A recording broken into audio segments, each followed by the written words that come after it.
Bom dia. Muita alegria de estar aqui na casa do Senhor, mais um domingo, para celebrarmos juntos. Eu queria pedir permissão, pastor, para me dar um minutinho para falar um pouquinho sobre ontem, o Fórum Evangélico que nós fomos, lá em Sintra. Quero chamar o Samuel aqui, é claro. A Eliane já foi. Eliane, você fica aí? Foi um momento muito gostoso. Fala sobre refletir Jesus, era o tema. E então tiveram vários workshops, né? Com os adolescentes, o pastor participou de um explosivo, né? Criativo. Eu e Eliane participamos do evangelismo digital. Então tinha várias áreas. E eu queria pedir agora o Samuel de Aclara, com poucas palavras, para falar para vocês o que eles ouviram ontem sobre o evangelismo dos adolescentes. Então, os adolescentes, os jovens estavam lá e falando sobre como nós podemos refletir Jesus, seja na escola, ou seja na rua, em casa, e também como a gente poderia passar a palavra com ou sem a tecnologia. Aí eles também falaram como que a gente é fora da igreja, a gente é a mesma pessoa dentro da igreja e a mesma pessoa fora da igreja, com os nossos amigos, com o que faz do trabalho, com a nossa forma de se vestir, a forma de falar. Tem muita forma de a gente proclamar e refletir Jesus, mas uma coisa a gente não pode esquecer: a gente só reflete aquilo que a gente e conhece, que está dentro da gente. Como é que você vai refletir alguma coisa que você não conhece? Não tem como, né? Leandro não quer falar sobre o evangelismo? Evangelismo digital. É hoje uma ferramenta que todo mundo hoje anda com um telemóvel no mundo, né? A Cláudia foi a senhora que estava lá agora no testemunho, uma das palestrantes. A Cláudia tinham 2 filhos, os 2 internados. Tem 2, mas nessa altura eles estavam internados no hospital e ela imaginou como que ela poderia, depois foram para casa, graças a Deus, e ela ficou a pensar como que ela poderia continuar o trabalho que ela já havia começado a fazer no hospital em casa, porque ela estava presa também, foi na altura da pandemia, e não tinha como, né? Ela ficou à procura. E começou, e a Cláudia falava assim: olha, eu não falo inglês, eu tenho 12º, eu não tenho curso superior nenhum, eu não tenho nenhuma formação técnica, não sei mexer nada no computador, e apenas comecei. E ela começou a explicar. Ela fez isso aqui, é o plano da salvação. Isso foi feito na sala da casa dela. No momento que estava assim, tudo tumultuado. E depois, o mais interessante que eu achei, ela não só fazia o evangelismo e deixava, não parava por aí, só pelo computador. Ela entrava em contato com as pessoas, ela direcionava as pessoas. Ela é do Seixal, né? Seixal, congregava em outro local, em Almada, mas ela pegava as pessoas, já foi para o lugar. Com o carro dela, com a família, com os filhos, com o marido. Então ela não foi uma ou 2 vezes, assim, várias vezes. É o que ela faz até hoje. E isso me impactou bastante, porque às vezes a gente tem a ter mais possibilidades e a gente está quietinho aqui na nossa zona de conforto. E foi algo realmente edificador. Foi realmente muito bom. O pastor espanhol que trouxe a palavra na parte da manhã, ele falou uma coisa bem interessante: amar a Deus, amar ao próximo e fazer discípulos. Discípulos fazem discípulos. Né? Discípulos fazem discípulos. E é um discípulo. Você ama a Deus, ama as pessoas, fala do amor de Deus, aquela pessoa começa a amar a Deus, ama o próximo e vai falando para outra pessoa. Ele até que chegou a falar o seguinte: olha, se nós pararmos de falar, a igreja como é que fica? Como é que vai ser? Daqui a um tempo, os nossos filhos, como que vão ser? Então, hoje nós vivemos na era digital, é uma oportunidade principalmente para os jovens, para as pessoas que... E eu pensava assim, tem que ter muito conhecimento. E a Cláudia falou assim: olha, não conheço nada. Se eu fiz, você vocês podem fazer. Não se preocupe com a quantidade, mas façam. Eu quero deixar com Samuel, você pode distribuir para mim aqui? Por favor. Existe um projeto chamado Total Peace, com apoio da Associação Billy Graham, e eles fazem um trabalho de apoio emocional pela internet. Eles têm as plataformas deles digitais, Instagram, YouTube, as pessoas entram ali, e são direcionadas para um conselheiro, chamado Conselheiro da Paz. E eu me inscrevi ontem para ser o Conselheiro da Paz. Eles fazem uma filtragem, né? Faz uma triagem muito grande, saber como é que é a vida da pessoa para ser o conselheiro, antecedentes criminais, cargo do pastor, referência de mais algumas pessoas para saber, dando formação. E eu fiquei encantado, porque é uma coisa que eu gosto, já fazia pelo telefone, falar com alguém, como é que você está, está tudo jóia. Eu faço isso no carro, com esse livreto aqui do God Love Me, que é um versículo diário. O ano todo tem um versículo que fala nisso. Se você abrir no dia de hoje, você vai ver que tem um versículo falando para você a respeito da palavra de Deus. E eu me inscrevi e, se Deus quiser, devo fazer parte desse projeto e quero conversar depois mais com vocês, quem quiser pegar mais alguma aqui para levar para alguma pessoa que você saiba que tem alguma dificuldade emocional, algo que está tirando a paz da pessoa, ela entra, ela vai aqui pelo QR Code, vai ser direcionada para uma plataforma e ela vai ter alguém 24 horas por dia que vai conversar com ela. Mais de 10 mil ligações e não estão tendo jeito para atender as ligações. Pessoas precisando, é tudo gratuito, não tem nada pago. A pessoa que entra não tem que pagar para poder ter um acolhimento, ter uma palavra. E nós precisamos ter. A gente canta aqui que a gente quer ser luz, né, para o mundo. A gente precisa ir alcançar as pessoas. Quando a gente fala assim, mas eu tenho tempo. Essa mulher tem 2 filhos com dificuldades, estava internada, e ela fazendo isso em casa. E eu perguntei quando esse projeto cresceu, como que você conseguiu fazer esse sacrifício? Só sacrifício. E se você quiser contribuir, depois tem a página dela, isso aqui é um plano da salvação. 5 pedacinhos com texto atrás, e que você pode fazer com uma pessoa. Às vezes a gente pensa, mas eu não vou conseguir alcançar muita gente. Alcance uma pessoa. Tenho certeza que Deus quer usar a vida de cada um de vocês para refletir Jesus. Refletir, nós precisamos de refletir Jesus. Através das nossas ações, das nossas palavras, aquilo que a gente vive precisa passar para o outro. Senhor, nós te louvamos.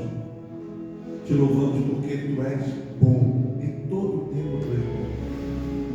E o Senhor nos mostra que nós podemos, a partir da nossa casa, do nosso trabalho, aonde nós estivermos, nós podemos refletir Jesus. Mas primeiro nós precisamos conhecer Jesus. Porque vão perguntar para a gente, quem é Jesus para você?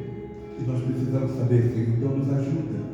Nos ajuda cada dia, Senhor Deus, a te conhecer melhor, através da tua palavra, orando, Senhor Deus, buscando o Senhor, como Maria fez aos pés de Jesus. Ensina-nos, ó Deus, a viver uma vida que agrade ao Senhor.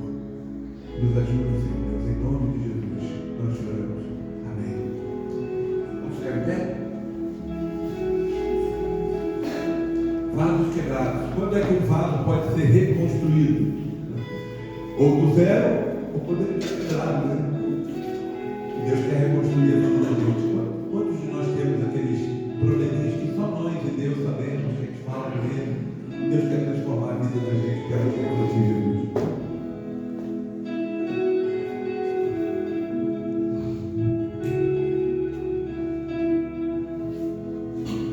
Em pedaços e estava, mas por sua graça perfeito sou, sem nada em troca, fui resgatado, me libertou, me libertou.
Mesmo com falhas e com fraquezas, o teu tesouro em mim está. Minha vida entrego, ser teu vaso do mundo. Refletir Jesus. Sublime graça, doce o som que salva o pecado. Segue agora nosso bem, perdido e me encontrou. Agora eu posso ver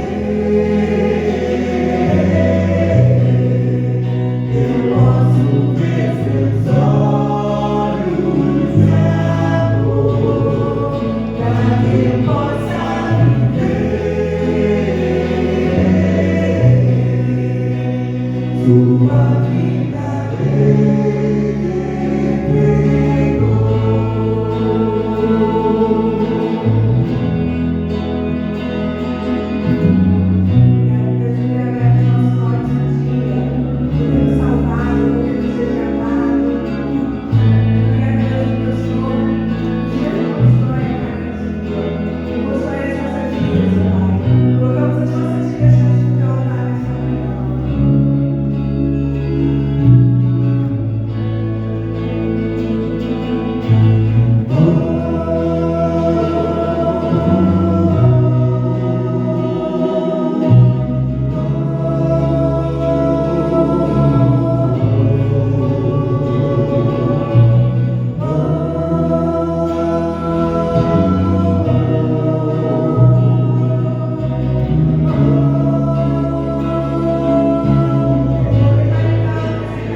agora eu posso ver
Antes de cantar essa terceira música, queria lembrar com vocês do versículo que a gente chama de versículo central, até porque Deus amou o mundo de tal maneira que deu. Amor é dar. Amor é dar, é entregar. Nesse momento você tem a oportunidade de trazer a sua oferta de amor. Dá. Porque muitas vezes a gente pensa que amor é um sentimento. Eu te amo, eu te amo. O amor requer atitude. O amor requer atuação. O amor requer que nós nos doemos. E Deus não precisa do nosso dinheiro. Ele é o dono do ouro e da prata. Nós é que em gratidão, pela fé, nós depositamos ali aquilo que nós temos no nosso coração para entregar a Deus. Antes de Deus aceitar a nossa oferta, Deus aceita o nosso coração, aquilo que nós somos. Então nós vamos entregar para o Senhor a nossa vida. E se você tem desejo, se programou para isso, para trazer a sua oferta, fique à vontade enquanto nós cantamos essa terceira música.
Yeah.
grande eu sou, Deus poderoso, El Shaddai.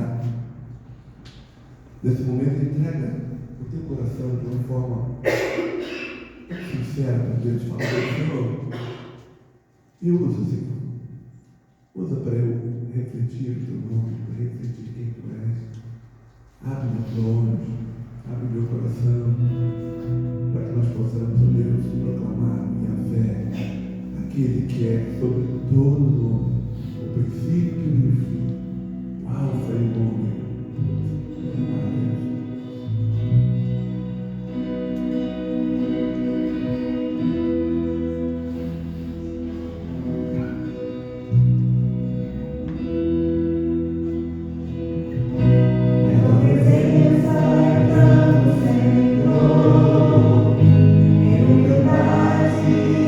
Confiar, não deixar.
Por isso, ó Pai, nós entregamos a vida do nosso pastor nas tuas mãos nessa hora. Ele que tem essa responsabilidade de ser o teu vaso, de ser o instrumento, Senhor, para que a tua glória, para que o teu ensinamento, para que a tua presença, Senhor, para que tu chegue até cada um de nós, ó Deus. Ele vai ser instrumento nessa hora. E que nossos corações possam estar abertos, quebrantados, ó Deus, para que nós possamos te adorar, não só aqui, mas também quando sairmos, Senhor, daqui para fora. Para que nós possamos refletir a sua glória, Pai. Porque falar e fazer aqui dentro é muito fácil. Nós queremos mais. Queremos refletir, ó Deus, queremos refletir a tua glória lá fora, mesmo quando não abrimos a boca, Deus, com as nossas ações, com as nossas atitudes, com as nossas roupas. É isso que os jovens adoradores ontem, Senhor, que nós queremos ser, que nós queremos fazer. Mas é a partir da tua palavra é que nós criamos essa sustentação, Senhor, para nós agirmos lá fora. Obrigado pelas ofertas que foram colocadas aqui no teu altar, Senhor. Nós sabemos que tu não precisa de dinheiro, ó Deus, mas para que nós possamos nos manter aqui, com as portas abertas, a pregar a tua palavra. Nós necessitamos, Deus. Muito obrigado por aqueles que hoje, com o coração aberto, puderam contribuir. E aquele que hoje não pôde contribuir também, Senhor, que tenha uma outra oportunidade de fazer também de uma outra forma, Pai. Porque nós sabemos que há muito a fazer nesta obra, neste lugar. Abençoa aqueles que não estão aqui, Senhor, que estão doentes, que estão a trabalhar, aqueles que precisam, Senhor, também do teu toque, da tua atenção, Pai, que o Senhor possa chegar até onde eles estejam neste momento. Em nome de Jesus, nós entregamos as nossas vidas, a mensagem, as ofertas, em nome de Jesus. Amém.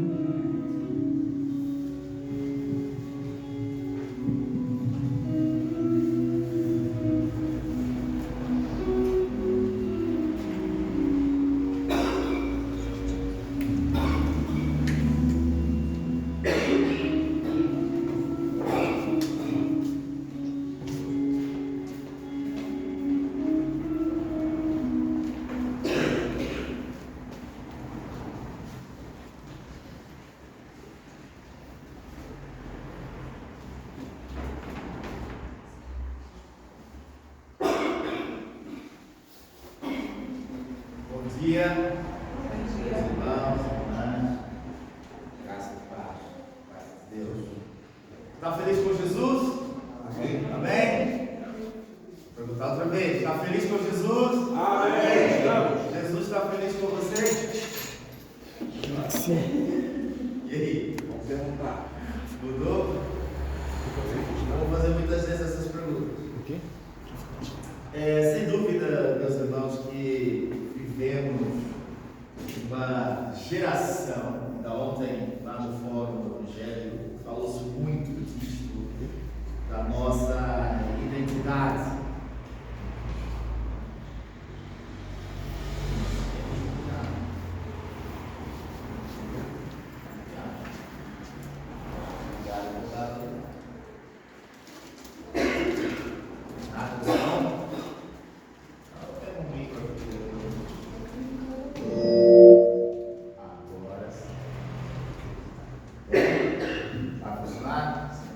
Então, estava a dizer que vivemos então nessa sociedade obcecada pela identidade. Quem somos em Cristo Jesus? E muitas pessoas, na parte que participei ontem, havia essa questão: quem sou eu? Quem me define? E onde encontro o meu valor? E essas perguntas são importantes porque muitos constroem a sua identidade com base no seu desempenho. Isto no mundo de trabalho é assim: tu és um bom trabalhador desde que tu desempenhe as tuas funções e que cumpra as metas, os objetivos, os indicadores de desempenho estão em todos os lados, na indústria, nos lugares que menos prováveis eles estão lá. Outros constroem a sua identidade na aceitação, como as pessoas e como eu sou recebido e o que as pessoas de facto fazem por mim e me recebem, me aceitam, me incluem, ou seja, isto constrói-se uma identidade. Há quem constrói a identidade pelo seu passado, por aquilo que já fez, por aquilo que já foi, por aquilo que a sua família foi algum dia ou representa. Há quem ainda faça com as expectativas dos outros, ok? E se molda consoante aquilo que as pessoas entendem e pensam. Para o apóstolo Paulo, quando ele escreve na igreja aos Gálatas, ele apresenta-nos uma afirmação que confronta qualquer identidade humana. Paulo faz uma afirmação estranha, porém necessária. Estranha porque ele se coloca numa condição de malfeitor, de assassino, rebelde, mas também necessária porque ele se posiciona perante uma igreja numa região, na Ásia Menor, hoje ali Turquia, por aquela região, onde as pessoas precisavam entender de facto o que era a sua identidade. E a afirmação que o apóstolo Paulo faz é: já estou crucificado com Cristo. Mas ele está ali, ele está a circular, ele está a fazer as suas viagens, as suas plantações, movimentações pelas igrejas, mas ele afirma: eu já estou crucificado com Cristo. E a cruz, já sabemos que não estava destinada a qualquer bandido ou malfeitor. Era a forma mais horrenda de martírio, de sofrimento prolongado e que os romanos foram aprimorando ao longo dos séculos. Não é uma metáfora emocional. Paulo não está a levar-nos a um sentimento, ele está a fazer uma declaração profunda daquilo que de fato somos em Cristo. Paulo não está a dizer que a sua vida, depois que ele conheceu a Cristo, naquele ambiente dramático na estrada de Damasco, onde ele ia munido de cartas para trazer os cristãos que haviam fugido após a morte de Tiago, houve uma grande dispersão e Paulo leva, munido de cartas, uma comitiva para trazer os crentes de volta que tinham ido além fronteiras de Israel. Iam para a Síria, ou seja, fugido do território israelita, e Paulo vai em busca deles para trazê-los arrastados, presos, amarrados. E nesta estrada, onde ele procurava os crentes, Jesus é que de fato o procurava. E há um encontro entre Paulo e Cristo. E depois deste encontro, Paulo não está a dizer que a sua vida melhorou. Paulo não está a fazer uma afirmação, olha, os meus comportamentos agora são diferentes. Ele faz uma afirmação: a minha identidade antiga morreu. Foi crucificada com Cristo. Foi pregada naquela cruz. Já não mais vivo eu. É a sequência desta declaração. Mas Cristo vive em mim.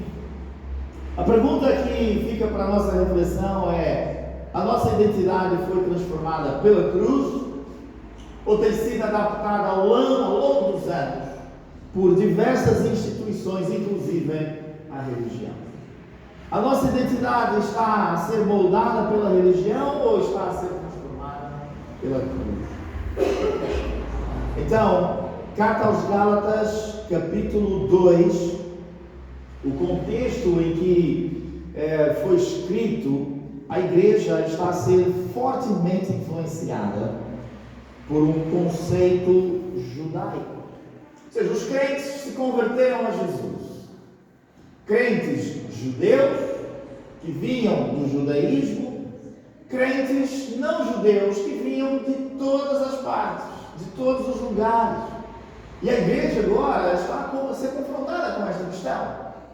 Como vamos agir diante deste cenário? Diante desta multiculturalidade da igreja? Meus irmãos, e é tão atual esta mensagem, e quando pensamos em igreja multicultural, olhemos para a realidade das igrejas hoje, certo? Temos igrejas, se voltássemos aqui há 2 semanas, hoje faltamos aqui muita gente, mas se voltássemos aqui há 2 semanas, tínhamos brasileiros, certo? Amém? Tínhamos portugueses, amém? Tínhamos pessoas de raízes africanas, amém? Tínhamos pessoas turcas, certo? De raízes asiáticas, tínhamos pessoas do Japão. Olha só o que é a igreja hoje. Agora imagina tu falares para alguém do teu trabalho, dizendo: olha, tu precisas ser lavado no sangue do cordeiro. O que essa pessoa vai entender? Vai pensar o quê? Vai pegar uma ovelha, vai cortar a cabeça da ovelha e vai se banhar de sangue da ovelha. Porque é isso que as pessoas vão entender. O que significa dizer para alguém: eu estou crucificado com Cristo? Você vai dizer: cruz, é ter crucificado com Jesus? Ou eu vou ter que me pregar na cruz? Não quero. Ou seja, há de fato uma linguagem que ela precisa ser descodificada por todos nós. Há comportamentos que precisam ser, de fato, descodificados por todos nós. E numa linguagem judaica, na altura de Paulo, era comum dizer do sangue do cordeiro, o cordeiro de Deus que tirou o pecado do mundo. Havia, mas para o gentio, a compreensão era diferente. E a nossa também é hoje diferente. Dizer a alguém de uma raça ou linhagem diferente daquilo que é a Bíblia é um grande desafio para nós. E Paulo está a nos trazer esse grande desafio, porque havia judeus que defendiam que a partir do momento em que a pessoa se convertia a Jesus, automaticamente também se convertia ao judaísmo. Então todas as práticas da lei do judaísmo deveriam ser observadas por essa pessoa. O gentio, por outro lado, dizia: não, Jesus me salvou, os meus pecados foram crucificados na cruz, a lei de Deus já não se aplica a mim em questões de rituais, eu não preciso disso. Eu não preciso agora, com 40 anos, passar pelo processo dramático da circuncisão. Porque se calhar o bebê ao 8º dia nem sequer se lembra, mas alguém adulto, não é? Os irmãos sabem o que é circuncisão, certo? Alguém aqui que não saiba, que possamos demonstrar aqui? Não? Temos um voluntário aqui para a demonstração. Não quero. Sem dúvida alguma, não iremos fazer. Mas existia este conflito. E próprio o apóstolo Paulo, no capítulo 2 desta carta, ele, depois de ter tido este encontro com Jesus, diz assim, 14 anos depois, ou seja, ele encontrou-se com Jesus na estrada de Damasco, ficou cego, Ananias foi lá e orou por ele, os seus olhos se abriram e ele passou a ser, ao invés de perseguidor, passou a ser perseguido pela igreja, pelos judeus e por todos, por amor a Cristo. E ele vai para a Arábia e fica lá 14 anos, se calhar digerindo tudo aquilo, pensando e refletindo, e o Espírito de Deus trabalhando na sua vida para fazer dele o maior missionário, o maior teólogo, o maior escritor da Bíblia de todos os tempos, porque 70% daquilo que é o Novo Testamento foi este homem que escreveu. Apóstolo Paulo, uma figura ímpar no cristianismo. E ele fica 14 anos e depois volta para Jerusalém. E ele narra que depois, quando ele volta para Jerusalém, no verso 2, ele, em obediência a uma revelação, expôs ao Evangelho entre os gentios, em particular aqueles que de algum modo estavam dispersos e perdidos. Mas ele depois começa a dizer da sua experiência: olha, foi difícil, porque muitos judeus resistiram, muitos crentes resistiram àquilo que de fato estava a acontecer. E depois ele diz no verso 6: e quanto àqueles que pareciam ser de maior influência, ou seja, aqueles que eram mais influentes dentro da religião, quais tenham sido outrora, não me interessa. Deus não aceita a aparência de homem. Esses digo que pareciam ser alguma coisa, nada me acrescentaram. Antes, pelo contrário, viram que o evangelho da incircuncisão me fora confiado. Como a Pedro, vejam só, as pessoas que estavam a causar resistência a Paulo. Pedro é aquele Pedro mesmo que tu estás a pensar, o apóstolo Pedro. Aquele que negou Jesus 3 vezes. Aquele que disse: todos vão te negar, menos eu. Aquele que disse: olha, Jesus, tu és o Cristo, o Filho do Deus vivo. Aquele que Jesus diz: Pedro, entrega as chaves do reino, para que o que tu ligares desta terra no céu será ligado no céu. Então, é este Pedro. E depois diz mais: e quando conheceram, verso 9, a graça que me foi dada, Tiago, líder da igreja, que iria ser morto, não é, nas mãos de Herodes, Cefas, Pedro, e João, o apóstolo João, o discípulo amado, aqueles dos 12, entre os 12, 3, que Jesus sempre blindou: Pedro, Tiago e João, os mais próximos, colunas da igreja. Eles resistiram àquilo que Deus estava a fazer na mão de Paulo. E até mais, Paulo até diz no verso 11 que teve que resistir face a face a Pedro. Tipo, entrou num debate teológico com Pedro, porque ele se tornara repreensível. Ou seja, Paulo está a dizer: olha, depois desses 14 anos cheguei na igreja e Deus estava a fazer uma obra tão grande no meio dos gentios. Pedro, Tiago e João causaram uma resistência, mas depois entenderam que o meu ministério, o ministério de Barnabé, envolvia os gentios e Deus estava a fazer algo extraordinário. Porém, eu tive que confrontar Pedro cara a cara, porque Pedro se colocou numa condição de ser repreensível. Porque o que Pedro estava a fazer? Quando chegavam alguns da parte de Tiago, ou seja, a igreja mais gentílica, ele comia com os gentios. Porém, quando chegavam malta mais da circuncisão, ou seja, mais judeus, mais ortodoxos, o que é que Pedro fazia? Se portava como um judeu. Então, ora para agradar os judeus, era judeu, ora para agradar os gentios, era gentio. E Pedro é confrontado pelo apóstolo Paulo, dizendo: não é assim, meu irmão. Qual é a tua identidade?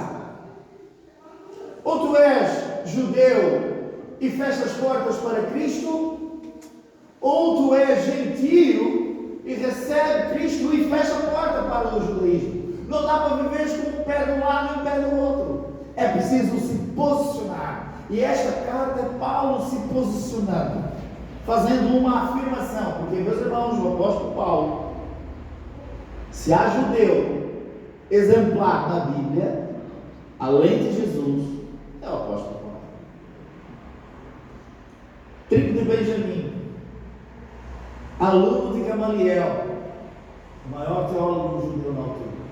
Estudou e fez toda a sua caminhada de ensino na escola de Gamaliel, a melhor escola de Israel. Fariseu, amante da lei, defensor da lei. E ele diz: todas essas coisas eu considerei, sabe que é a palavra que ele utiliza? Como esterco, como objeto, de nada vale para ganhar Cristo. Então, Paulo está nos a fazer refletir nesta manhã qual o nosso posicionamento perante Jesus. Ele fala-nos de uma morte necessária. Vejamos o verso 19. Porque eu, mediante a própria lei, morri para a lei, a fim de viver para Deus. Estou crucificado com Cristo. É necessário morrer para andar com Deus, para viver com Deus. Paulo afirma que morreu, claro que não é uma morte física, tá? Ele não está a falar que morreu fisicamente, mas sim morreu em relação à sua antiga identidade. É como se ele estivesse a dizer: eu fui crucificado e continuo a minha identidade velha, a minha velha vida, a minha vida de pecado continua pregada na cruz. Os meus pecados foram pregados na cruz, foram crucificados com Cristo. Porém, continuam lá pregados na cruz, continuam lá sobre o meu Salvador, sobre o meu Senhor. Eu fui crucificado com Cristo. Indica uma ação contínua. Porque repara, a frase que eu usei não é a frase que Paulo usou. Eu usei: eu fui crucificado com Cristo. Dá-nos a ideia de quê? Passado. Mas o termo que Paulo usa é: estou crucificado com Cristo. É uma ação que teve um início e que ela continua, forma constante com efeitos contínuos. Não se trata de um processo que iniciou e teve o seu fim, mas de um evento definitivo com implicações permanentes.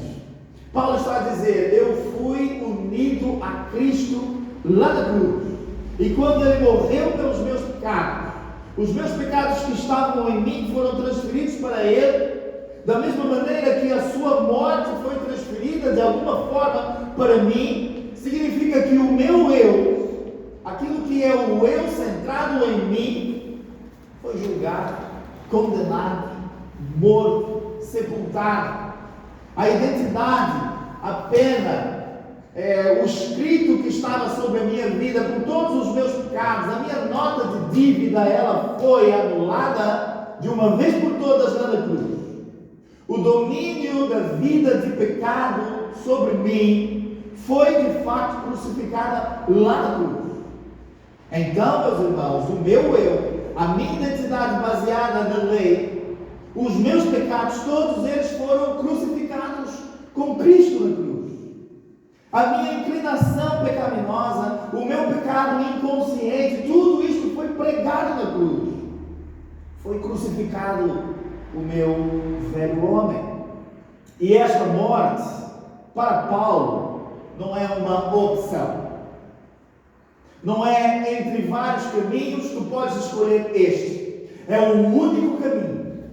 Da mesma maneira que para Jesus livrar-nos de todo o mal, de todo o pecado e matar a morte, não havia outra opção, apesar do diabo ter lhe dado algumas opções, certo? Sobe aqui, olha, todo o reino está ao teu redor, tudo que os teus olhos chegarem, eu te darei, se prostrar, me adorar. O que é que o diabo estava a oferecer a Jesus? Um caminho real, um caminho de um reino sem cruz.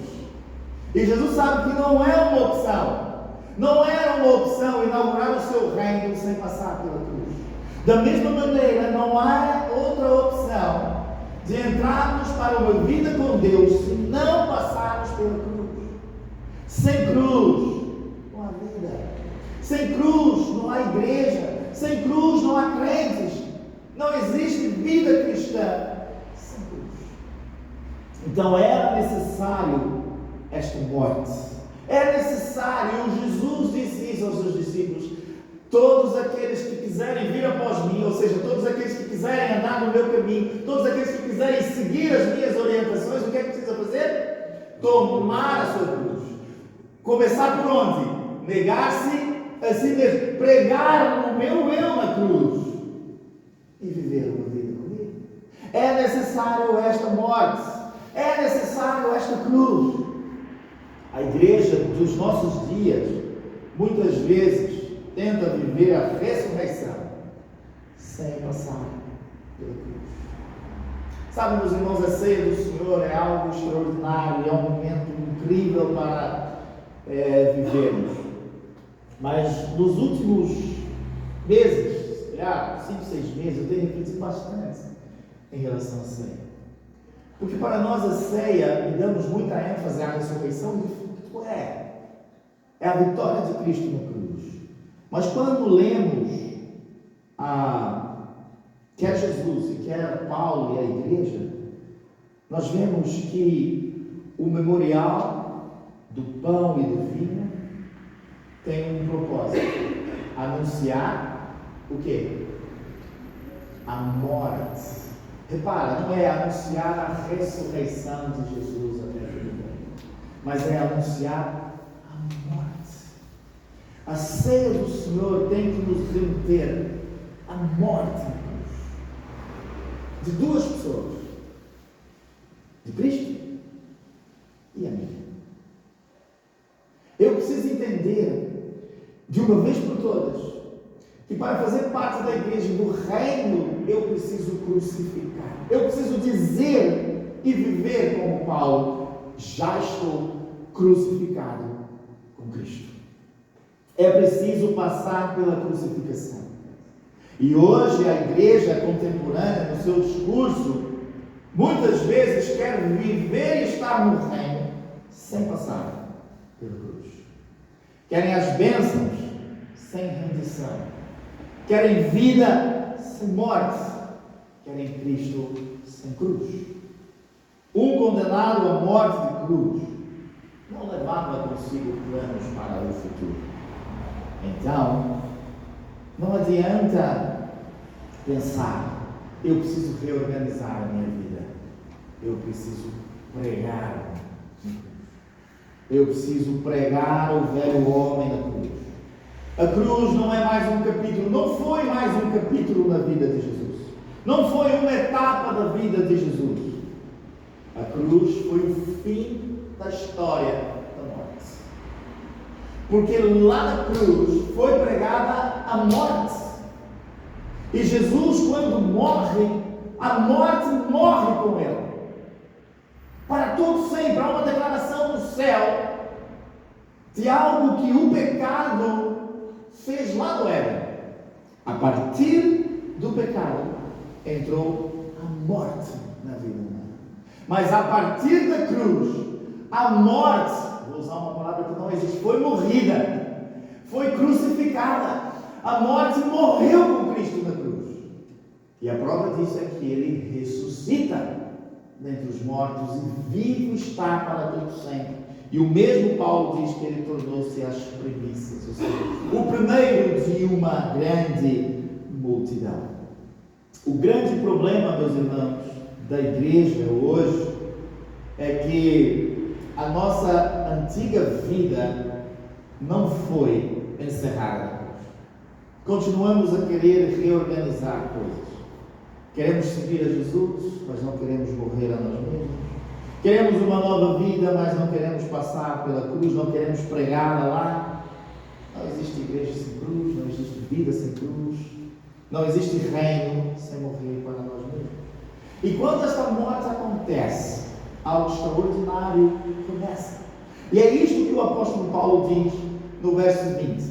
Ele diz assim, termina o 19: estou crucificado com Cristo. Logo, consequência disto, depois que eu preguei o meu eu na cruz, logo, já não sou eu mais quem vive. Óbvio, logicamente, se o meu eu ficou lá, já não sou eu que estou cá. Alguém que está cá, que é diferente. Começou um processo novo. Não é uma reorganização. Não é organizar as ideias. Não. O que era, ficou lá. E agora há um novo carro. E esse novo carro já não é vivido por mim, mas é Cristo que vive em mim. Logo eu já não sou mais quem vivo, mas Cristo vive em mim. Oh, meus irmãos, se a declaração já estou crucificado com Cristo era bombástica, esta então, meu Deus do céu, é uma das afirmações mais radicais da Bíblia. Cristo vive em mim. É diferente de eu vivo em Cristo. Porque se eu vivo em Cristo, ainda o eu comanda. Mas é Cristo que vive em mim. É Cristo que vive no meu eu.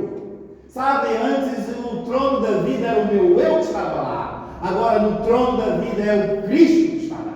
É o Cristo que se assenta lá. Para Paulo não é de facto novos planos, um novo caminho, mas é uma nova definição, é uma nova identidade. A vida com Cristo não melhora o eu, substitui quem está no centro da vida. Quem está no centro? No dia da cruz, 3 cruzes estão no monte da caveira, e a cruz do centro, Jesus, é aquele que divide a humanidade, é aquele que divide todas as coisas, é aquele que ocupa o lugar central da imagem, da cena. É Ele que está no centro. Cristo vive em mim. Isto aponta 3 coisas. Primeiro, a habitação. Se Ele vive em mim, eu sou a habitação de quem? Cristo. Eu sou casa de Deus, eu sou morada de Cristo. União mística com Ele, que nós não conseguimos explicar, que Paulo, por mais sábio em todos os recursos, experiências e revelação, não conseguiu explicar esta união mística, mas nós estamos unidos a Cristo, em 2 momentos, lá na cruz e agora na sua vida, na sua ressurreição. Isto implica o quê? Uma transformação contínua. Paulo vai dizer, de glória em glória, estamos a ser moldados à imagem de Cristo. A nossa identidade não é uma identidade egocêntrica, mas passa a ser cristocêntrica. É Cristo no centro. O mesmo Paulo escreve à igreja que estava na cidade de Colossos, dizendo, porque já estáis mortos, e a vossa vida está escondida com Cristo em Deus. Está guardada no Senhor, está lá com Ele. Então, uma igreja formada na cruz e a partir da cruz não é uma comunidade de pessoas centradas em si mesmos, com os seus valores, com as suas questões, com os seus planos, mas é a comunidade onde Cristo é visível. Através de quê? Das nossas vidas. Através daquilo que somos e daquilo que acreditamos. Ontem, lá no fórum, ouvi um testemunho da Carol. Ela é líder e iniciou um projeto que é Good Hope. O que é que eles fazem? Usam a arte e se viram naquela pregação lá da tarde, aquela cena da cruz. Eles estão nos sinais em Lisboa. Já vi vídeos deles, eles nos sinais, param, ficam vermelhos, fazem lá umas coisas interessantes. E ela é professora de português numa escola em Massamá, o esposo é pastor, e eles viram-se num momento difícil da vida. A igreja tinha alguns ministérios evangelísticos, mas assim, muito solto. Ela falou, meu amor, vamos colocar diante de Deus, porque é isto que queremos fazer com o resto da vida. Vamos iniciar, vamos levar um projeto à igreja de mobilizar, porque eles tinham muitas pessoas com talento de arte, de expressão, de pintura, de interpretação, uma igreja muito viva nesse sentido. E ela disse, se calhar Deus está-nos a chamar para isto. E organizaram, estruturaram, levaram o pastor para o pastor. O pastor disse, compra a ideia, vamos começar. Semana seguinte, fecha tudo, Covid. E eles disseram, como é que nós vamos evangelizar? Deus nos chamou para isto tudo. montamos tudo, temos aqui a equipa, motivamos as pessoas, motivamos o pastor, a igreja está agora tudo fechado, o que é que não podemos ter na rua? Será que entendemos bem o teu recado, Deus? Será que estamos a fazer algo que o Senhor não quer? Mas não. E eles começaram a pensar, estruturar, ver na internet, fazendo vídeo em casas com os filhos, não sei o quê, e a coisa foi crescendo e hoje eles estão aí, ajudando as igrejas, mobilizando pessoas, porque um dia decidiram fazer o compromisso com Cristo, vivendo para Ele, passando a ser imagem de Deus nesta terra, passando a demonstrar às pessoas que de fato Cristo está na casa, está na vida deles.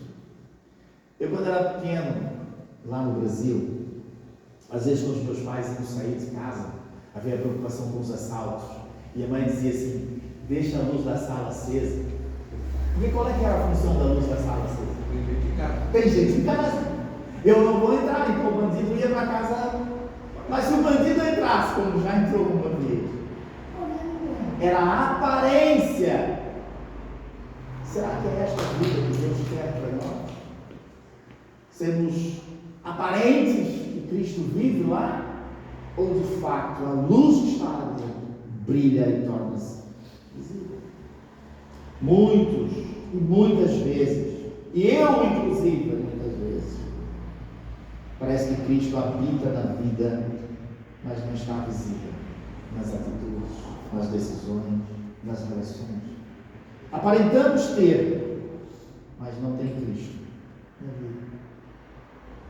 Cristo vive em nós ou apenas está presente em nós? Cristo vive em nós ou aparentemente, ou apenas está presente em alguns momentos, em algumas cenas da nossa vida? Eu já estou muito old school, né? O pessoal aí que era da minha idade aqui, do meu tempo, máquina fotográfica, ia tirar fotografias, 36 filmes, certo? Tinha filmes de 36 fotos. Não eram 36 fotos, eram 36 cenazinhas, e depois íamos revelar e elas viravam fotografias. Será que a tua vida em Cristo, Ele está em algumas dessas cenazinhas só? Dos 36, do rolo de 36, Ele está lá em metade das tuas decisões? Porque se assim é, Paulo está dizendo, tu precisas encontrar a tua verdadeira identidade. A tua identidade foi pregada lá. Cristo vive em ti ou apenas está presente em algumas cenas da tua vida? Terceira e última parte do sermão, Paulo fala-nos então desta vida crucificada, desta consequência de Cristo viver em nós, e agora ele dá-nos uma nova orientação. Ele diz: estou crucificado com Cristo, logo já não sou eu mais quem vivo, mas Cristo vive em mim, e esse viver agora que tenho, vivo pela fé no Filho de Deus. Paulo conclui de uma forma bastante prática esta nova identidade. Esta nova identidade é vivida pela fé no Filho de Deus. E aqui a fé, não entenda como uma crença intelectual e alguns valores importantes. O contexto que Paulo está nos a colocar, a fé aqui é de dependência. Agora que o meu eu foi pregado na cruz e Cristo vive em mim, esta vida que eu vivo é uma vida de dependência contínua. É jogar a âncora da minha vida e estar firmada em Cristo. Quem me amou e se entregou por mim, é exatamente isso que ele vai dizer. Vivo pela fé no Filho de Deus que me amou e a si mesmo se entregou por mim. Encontramos aqui então alguns fundamentos da vida cristã. Não é a obrigação, porque o contexto que Paulo está a escrever, a vida cristã para o judeu era obrigação em cumprir alguns rituais religiosos. Paulo diz: não.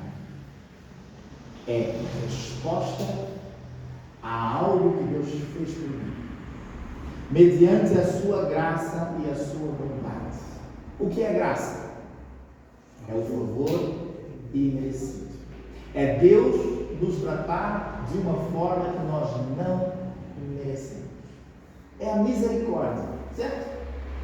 É Deus mandar a ira, não em nós que a merecemos, mas mandada no seu Filho que morreu por nós.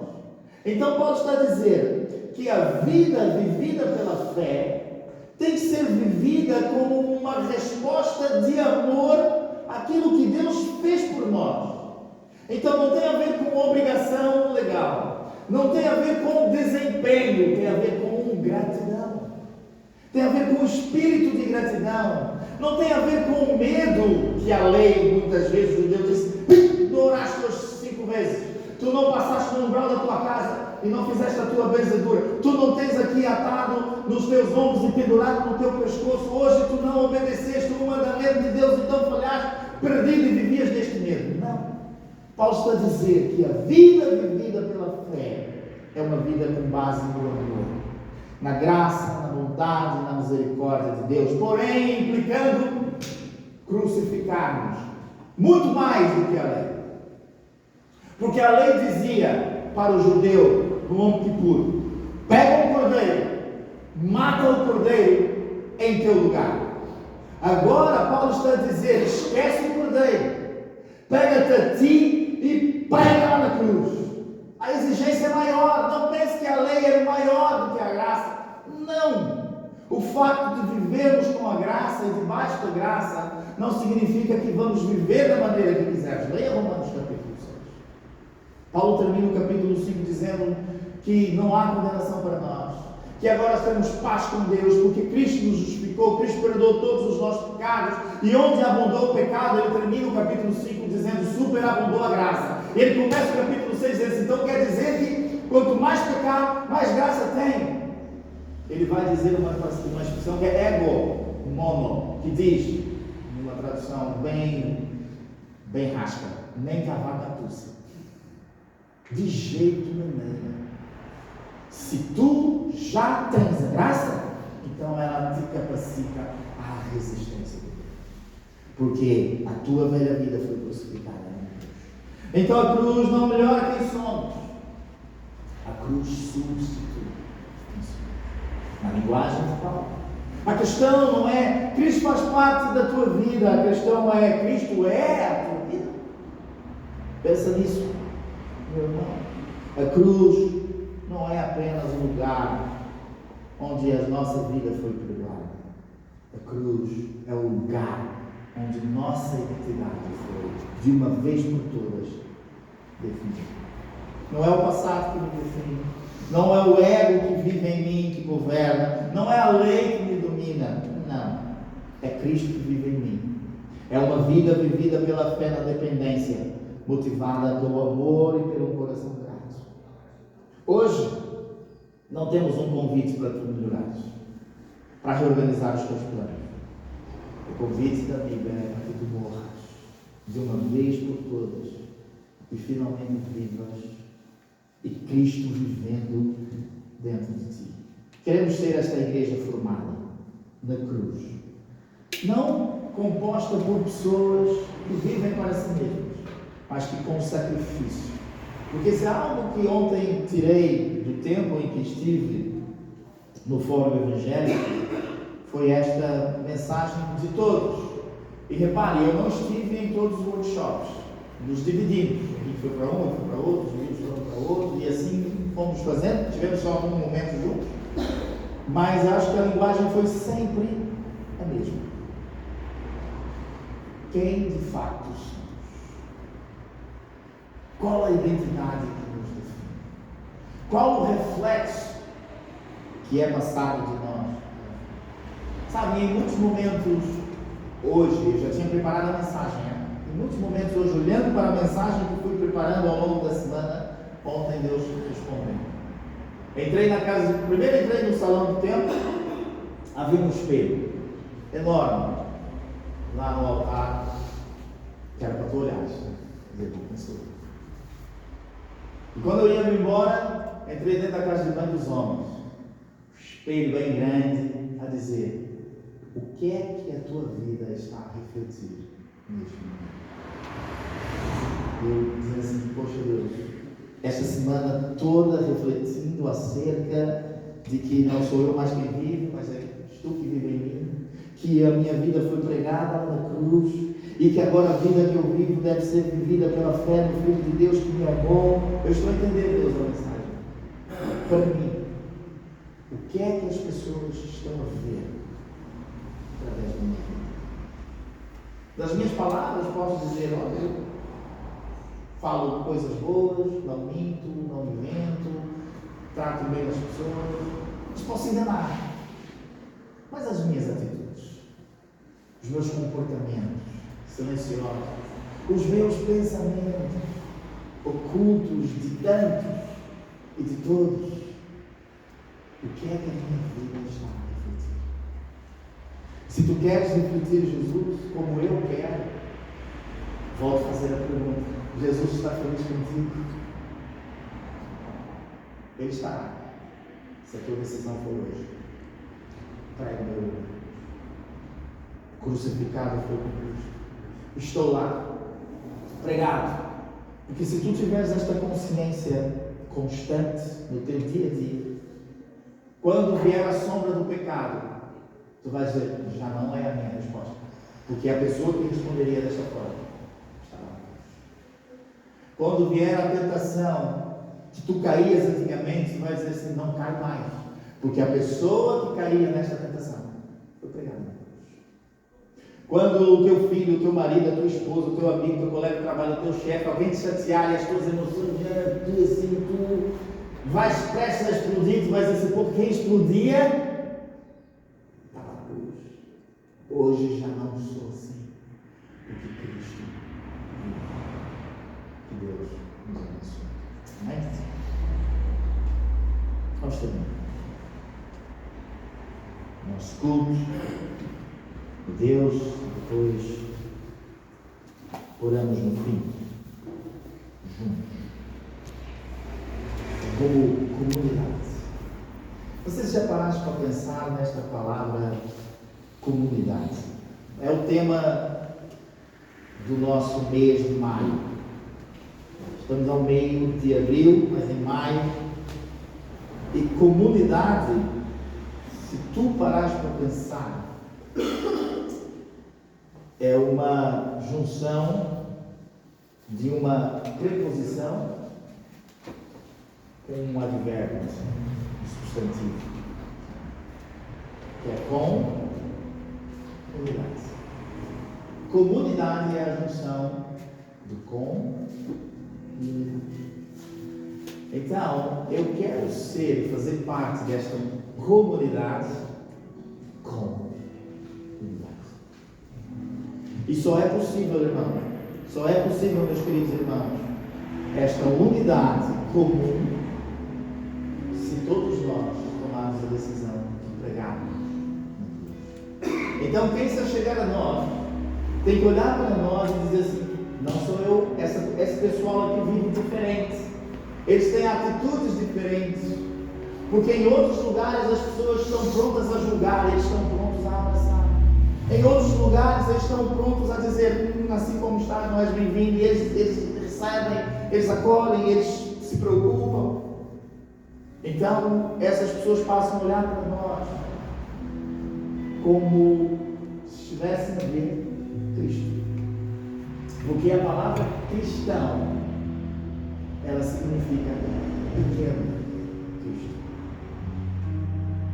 Então quem se juntar a nós tem que perceber que somos diferentes, temos uma vida diferente, porque a vida na qual vivemos não vive mais nós, o nosso eu, mas Cristo vive em nós. E quem quiser fazer parte desta comunidade com unidade, tem que perceber o primeiro passo, meu irmão, não tem a ver com os dízimos, ofertas que tu trazes.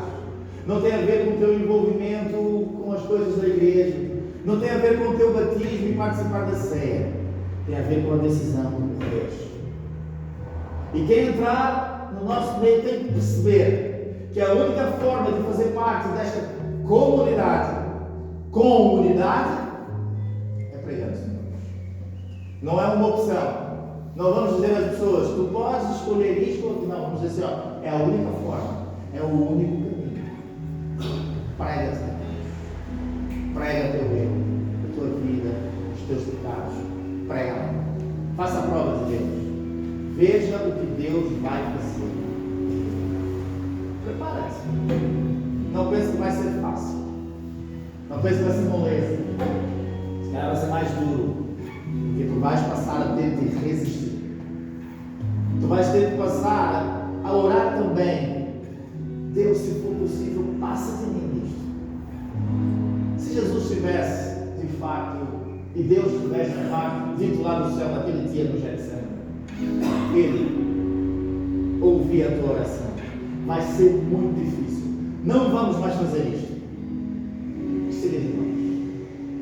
É preciso o preço.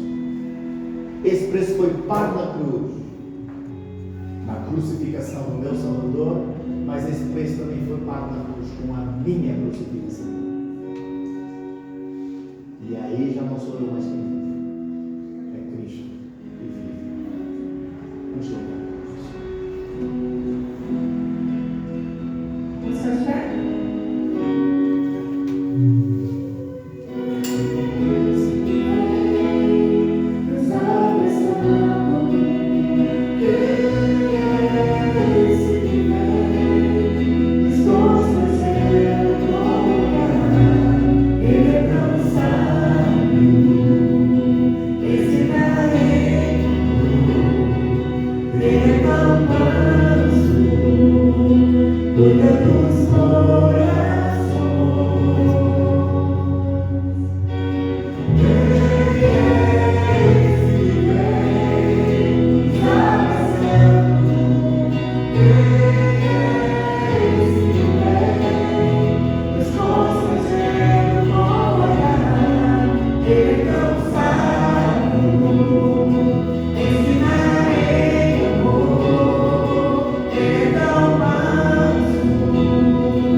Ele está na mesa, Ele nos ouve.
do saber como do conhecimento de Deus. Quão insondáveis são os seus juízos e quão inescrutáveis os teus caminhos. Quem, pois, conheceu a mente do Senhor? Ou quem foi o seu conselheiro? Ou quem primeiro deu a ele, para que ele venha a ser restituído? Porque dele, e por meio dele, e para ele são todas as coisas. A ele, pois, a glória eternamente. Amém. A ele a honra, a ele a glória. Bendito Deus, nosso Pai. Somos gratos, Jesus, pela tua palavra. Gratos por quem tu és. Tu és o Cristo, o Filho de Deus. Tu és o nosso Senhor e o nosso Salvador. Agradecidos somos por aquilo que tu fizeste. Nuestra cruz, no Calvário, em nosso lugar. Fizeste sacrifício por nós. Morreste por cada um de nós. O perfeito fez-se imperfeito. O justo, o injusto. O santo, o pecado. Aquele que vive eternamente, morreu. Por amor a cada um de nós. Mas também somos agradecidos por aquilo que tu continuas a fazer, a demonstrar este amor a partir da cruz, a formar comunidades, unindo pessoas de várias raças, tribos e nações, culturas, sexos, ideologias diferentes, unindo-as naquilo que é a tua igreja que se identifica com a cruz, a igreja que nasce a partir da cruz, a igreja que tem a identidade renovada a partir da cruz, a igreja que morreu, que crucificou lá na cruz e nasceu a partir dela, para uma igreja que não mais ela vive, mas Cristo vive através dela, através das suas ações, das suas celebrações, dos seus momentos. Cristo é a expressão desta igreja, desta comunidade, destes irmãos, comunidade, querem viver vidas que refletem Jesus. Mas para isso, Deus, estamos a construir este argumento. Para isso é preciso morrer.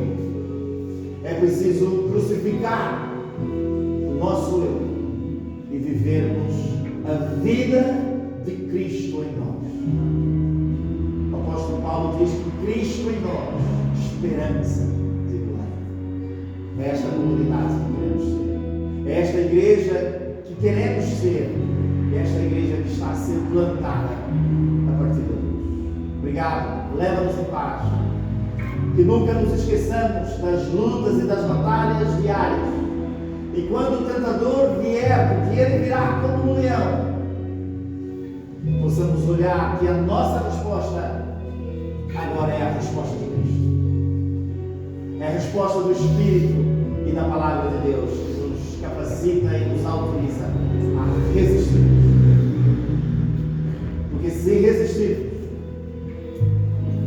e se estivermos ligados a Ti, o diabo fugirá de nós. Sujeitai-vos a Deus, escreveu Tiago. Resisti ao diabo e ele fugirá. A resistência e a vitória está na sujeição. Está não mais eu vivo, mas Cristo vive em mim. E a vida que eu vivo agora, vivo na fé, na dependência, na sujeição. Por isso, Deus, que nesta manhã Tu tens tocado cada coração com esta palavra, porque para Ti e por meio de Ti são todas as coisas. A Ti a honra e a glória e o louvor para todos sempre. Amém. Bom, meus irmãos, chegamos ao final da nossa celebração cá.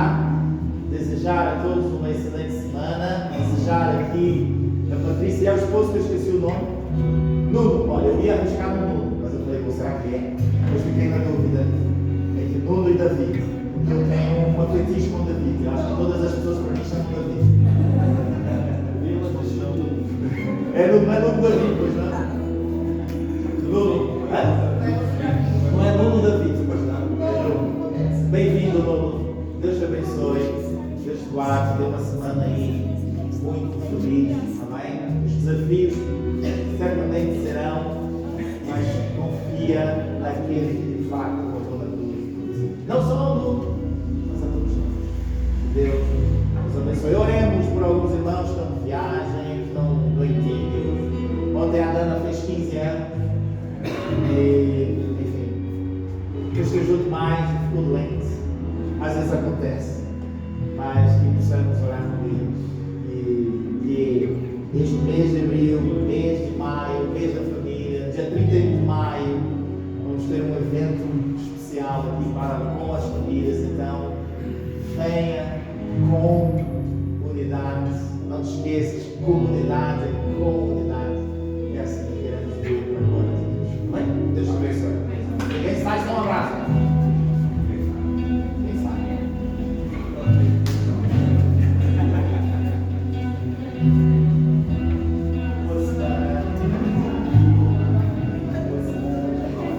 Agora